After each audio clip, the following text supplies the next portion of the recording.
Welcome back to the Quaker Sports Recap.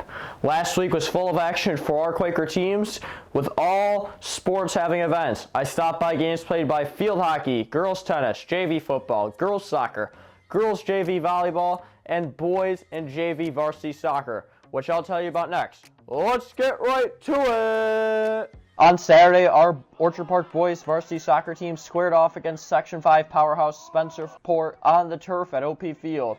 In this non-league game between teams that don't see each other very often, the teams went back and forth with plenty of opportunities. Spencerport capitalized first, two-thirds of the way through the first half, and they doubled their lead by the close of the second half. Spencerport extended their lead in the second half, ultimately winning the game 5-0. The game could have been further out of reach were it not for good goaltending by Ethan Mears, who faced 14 quality scoring chances. After the game, I caught up with Coach Daniker and Matt Roberts to talk about the game and the upcoming schedule. Today I'm here with the Orchard Park boys varsity soccer team.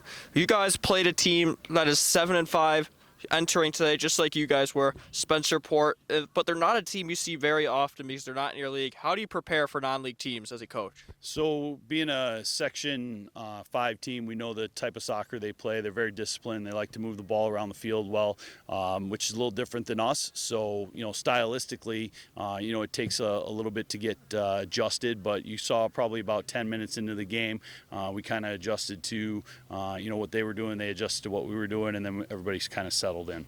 All right, and now for the player, for Matt, you were on the field playing. What is one positive takeaway you could say from the way the team played? Honestly, played the ball wide a little bit, but there weren't many positives today. Lost 5-0, so. All right, on Monday, you guys play Hamburg, a rival, a team close to you guys. How do you prepare for the game without having a practice before? Yeah, I think today's a good motivator for the boys. So hopefully, and I think you could ask Matt about being motivated to beat that team. Obviously, if we win, we'd stay in third place in Class AA. So, I think looking at him for motivation and leadership going into that game might be a good question that he could answer for you. How are you going to motivate the team and lead them to beat Hamburg? I think we're also going to have to get a good night rest, early game on 9:30, so we're going to have to win the ball in the air, work hard, and that's how we're going to win the game. All right, well, thank you. That was a tough game, but they didn't give up and played hard until the end. The girls soccer team also played, celebrating senior night on Thursday. Let's see how they did. On Thursday, our Orchard Park Quakers girls soccer team celebrated senior night with a game on the turf at OP Field. Orchard Park started out fast, but it was West Seneca that struck early on a goal off the corner kick. 18 minutes into the first half, Orchard Park was finally able to tally when Madison Shunk scored. 30 minutes into the opening half, Madison followed up with another goal just a minute later to give Orchard Park the lead. As the sun set and temperatures cooled to start the second half, Orchard Park turned up the heat, generating a number of opportunities for our Quakers. However, it was West Seneca that scored to tie the game at 32 minutes in the second half with a rare trip into the Orchard Park zone. This goal riled the Quakers up, who intensified their attack and wrestled the lead back just 1 minute later with a goal. Orchard Park then combined ball control, clock management, and good goaltending to seal the win. After the game, I asked Marissa Terra about how the team was able to motivate themselves after West Seneca's game-tying goal. Just got to build up the teammates, encourage everybody. That's basically it. Motivate them. So the field conditions today were rough, with the dew and everything. Is it different when you play on rough field conditions compared to something like sunny? Does the weather affect the way a team plays? Yeah, tonight was a pretty chilly night. It definitely is different to hot weather. I'd say that tonight was actually a really nice night, though. I also asked Katie Kelly about senior night and her memories playing soccer for Orchard Park. My favorite memory from this season is probably just being with my friends every day. It's our last year. We got to make the most of it. After senior night tonight, looking back at all of your years that you've played for the Quakers, varsity, JV, modified, etc., what is one lesson you have learned? I've learned you always have to try your best and put in 100% effort every single day. And what would you say? Would you say there's a different kind of energy surrounding senior night? Oh yeah, I feel like everyone's energy was just intense, and we wanted to win since it's our last senior night.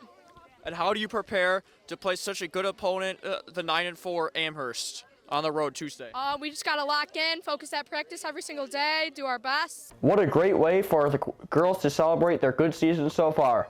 Of course, girls soccer wasn't the only team with games last week. All of our teams gave us something to cheer about. Let's see how they did. Girls soccer had a big win over West Seneca on senior night. Girls golf had nice wins over Williamsville North and Lancaster. Claire Brady led the way for the Quakers in both matches, scoring a 37 and a 40 in 9 holes. Boys soccer had a win over Sweet Home before dropping their non-league game to Spencerport. Boys golf continued their winning ways with 2 wins. Competitive cheer emerged triumphant, hosting the Quaker Fall Cheer Challenge. Girls tennis finished their regular season with a win over Lancaster before all 3 of their doubles teams advanced to sectionals at the ECICs on Saturday. The team of Amelia Perikak and Adriana Roberts captured their #1 seed for sectionals. Girls swimming kept dominating in the pool with 2 wins last week. Both varsity and JV girls volleyball had sweeps over Sweet Home last week. Boys varsity volleyball had a tough week, but JV looked strong, winning the Mauer Classic. Varsity football showed up huge against Hutch Tech, while JV came up short against their junior varsity team. In the varsity game, Brady Ciano threw for 249 yards and rushed for 100 more, while Carter Switek rushed for 108 yards more. On defense, Justin Roloski and Mason Dahmer each had 8 tackles, while Jack Ciano and Jake Ciro each had an interception. Boys cross country finished 13th at the Alden Stampede on Saturday. Girls cross country finished 3rd at the meet, finishing 3rd behind Section 5 powerhouse Webster Thomas and just 3 points behind Williamsville North. The girls are looking good heading into ECICs. Field hockey had a dominant win against Williamsville South before dropping their first of the season against Starpoint. Great job, Quakers. Up next, we have a 7 or so questions segment with girls field hockey forward Elise Brady. Let's learn a little bit more about Elise.